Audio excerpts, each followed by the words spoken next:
নমস্কার বন্ধুরা, সঙ্গীতার স্বাদ খাওয়ানে সবাইকে স্বাগত। আজকে পাখিদের একটা ভিডিও নিয়ে এসেছি। এই ভিডিওটা আমি শেয়ার করব কি করে এত গরমে পাখিদের যত্ন নেওয়া যায়, কী খেতে দিতে হবে এখন এই সময়।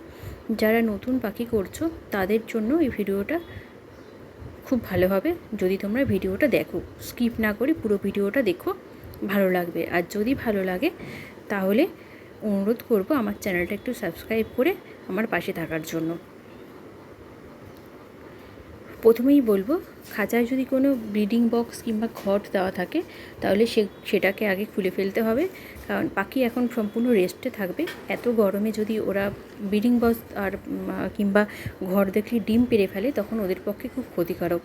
এতে সানস্ট্রোক হয়ে কিংবা হার্ট অ্যাটাক হয়ে পাখি মারাও যেতে পারে। তাই ফার্স্টেই ব্রিডিং বক্স দেওয়া থাকলে কিংবা ঘর দেওয়া থাকলে সেটাকে খুলে ফেলে পাখিকে একটু খোলামেলা জায়গায় রাখো।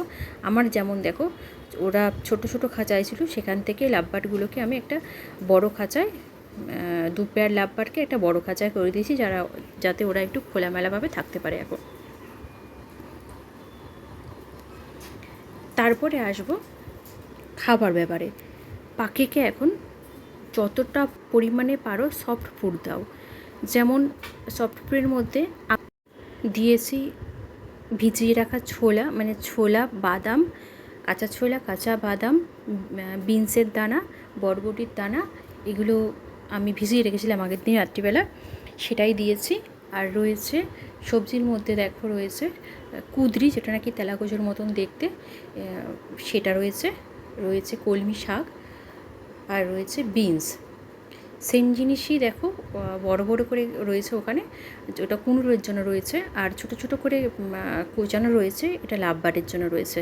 তোমরাও এরকম বদ্রি আর লাভবার্ডকে কিংবা যে কোনো পাখিকে সফট ফুড দেবে। গরমে সফট ফুড খাওয়া খুব জরুরি। দানাটা কমিয়ে দিয়ে সফট ফুডটা খাওয়ানো অভ্যাস করো। যখন যাদের পাখি খায় না তারা দানার বাটিটা যখন এটা দেবে, তখন দানার বাটি, মানে আগের দিন রাত্রিবেলা দানার বাটিটা বের করে রাখবে, পরের দিন সকালবেলা এটা দেবে। আর ফলের মধ্যে দেবে, আমি যেমন ফলের মধ্যে দিই যে কোনো রকমের সিজনাল ফুড। এখন যখন গরমের মধ্যে দেওয়া উচিত শসা, তরমুজ, নানা রকম ফল দিতে পারো, বেদানা, আপেল, কলা, নাশপাতি, এরকম জাতীয় ফল দিতে পারো। সবজির মধ্যে আরও দিতে পারো, দেখো ঢ্যাঁড়স, ক্যাপসিকাম, মিষ্টি কুমড়ো, গাজর, বিট, নানা রকমভাবে ঘুরিয়ে ফিরিয়ে এগুলো পাখিকে খাওয়ানোর অভ্যাস করো। গরমে খুব উপকার দেবে। আর জলের মধ্যে এই ইলেকট্রোকন নামে এই লিকুইডটা আছে, এটা মিশিয়ে তোমরা দিতে পারো 50 ml জলে 4 থেকে 5 ফোঁটা তোমরা দেবে, দিয়ে যে কোনো পাখিকে দেবে। এটা পাখিদের গরমে খুব কাজ দেয়। যখন যেসব পাখি খিদে কম কিংবা ডিহাইড্রেশনে ভোগে কিংবা গা ফুলিয়ে বসে আছে তাদের জন্য খুব ভালো। আর না হলে ইলেকট্রল যে পাউডারটা পাওয়া যায় যে কোনো মেডিসিন শপে, সেটাও নিয়ে এসে তোমরা জলে গুলে কিন্তু দিতে পারো।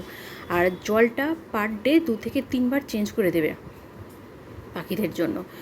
আর আরেকটা জিনিস, প্রথমত দুপুরের দিকে 12টা সাড়ে 12টার দিকে পাখিদের একটা বড় পাত্রে জল দিয়ে দেবে। ওরা যদি নিজেরা স্নান করে তো ভালো কথা, আর যদি না করে তখন এই দেখো আমার এই পাখিগুলো নিজেরা স্নান করতে চায় না, তো আমাকে ওদেরকে স্প্রে করতে হয়। এই গরমে ওদেরকেও তো বাঁচাতে হবে, ওদের ঠান্ডা থাকাটা খুব দরকার। আমি দেখো এরকমভাবে স্প্রে করে দিচ্ছি। তোমরাও একটা স্প্রে বোতল কিনে নিয়ে এসে এরকমভাবে সমস্ত পাখিকে স্প্রে করে দেবে।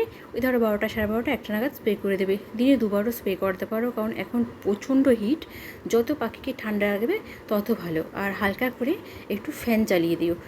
আমার কিন্তু মোটামুটি যখন হাওয়া চলে বাইরে, আমার ঘরে হাওয়া আসে, ফ্যান চালানোর দরকার পড়ে না। কিন্তু যেদিন হাওয়া চলে না সেদিন কিন্তু আমার ফ্যান চালানো থাকে ওদের জন্য। তো ওরা তো পাখি, ওরা কিছু বলতে পারে না, কিন্তু আমাদেরই ওদেরকে খেয়াল রাখতে হবে। তাই এরকমভাবে ট্রিটমেন্ট করো, এই গরমে পাখি খুব ভালো থাকবে আশা করছি।